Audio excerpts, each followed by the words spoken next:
Le 9 février 1941 paraissait dans Le Petit Parisien un écho de François Vineuil consacré au film Cavalcade d'amour. Avant d'écouter cette critique, nous allons faire un court résumé du film. Cavalcade d'amour, un film de 1939 de Raymond Bernard, avec dans les rôles principaux Jeannine Darcet, Simone Simon, Corinne Luchaire, Blanchette Brunoy, Milly Matisse, Maximilienne, Claude Dauphin, Michel Simon, Dorville, Saturnin Fabre. Le sujet. Le même château sur la Loire à 3 époques différentes. Des idylles contrariées tragiquement et 3 mariages de raison dont le dernier seul, qui se situe de nos jours, se change en mariage d'amour. Cavalcade d'amour a été mise en scène par M. Raymond Bernard, fils de M. Tristan Bernard. Mais un nom, dans le générique, compense heureusement celui de M. Raymond Bernard.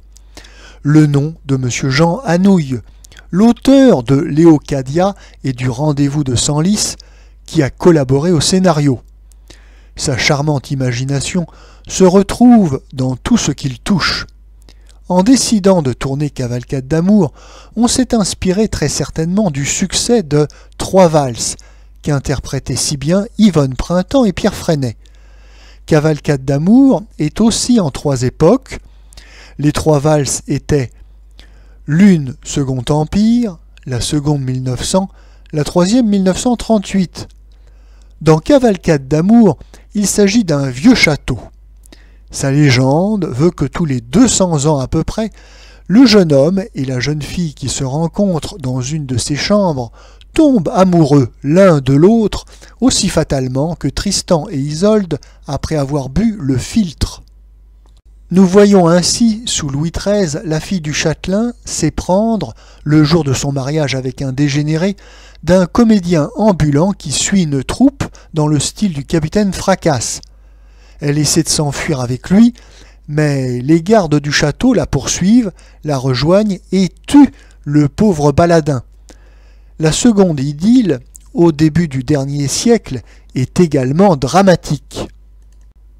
C'est une petite couturière et un jeune et brillant officier, lui aussi prêt à se marier, qui sont les victimes du sortilège.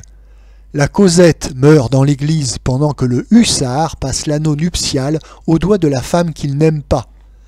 Dans le dernier épisode, un magistrat très désargenté va faire épouser, après de patientes intrigues, par son fils, employé à 1800 francs, qui ne rêve qu'auto et luxe, une petite héritière colossalement riche et qui a joué jusqu'à présent les demoiselles à la page, remuantes et sûres de leur froide coquetterie.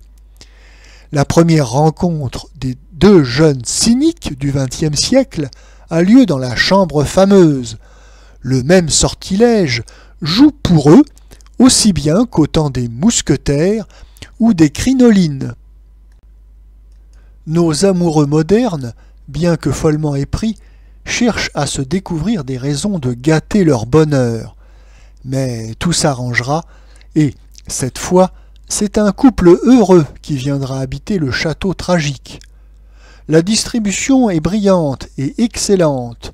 On y voit en effet Claude Dauphin, Simone Simon, le pauvre Dorville, Michel Simon, tour à tour en saltimbanque, à la Callot, en prélat et en banquier. Mademoiselle Corinne Luchaire joue pour la première fois un rôle léger dans le dernier épisode. Elle y est charmante.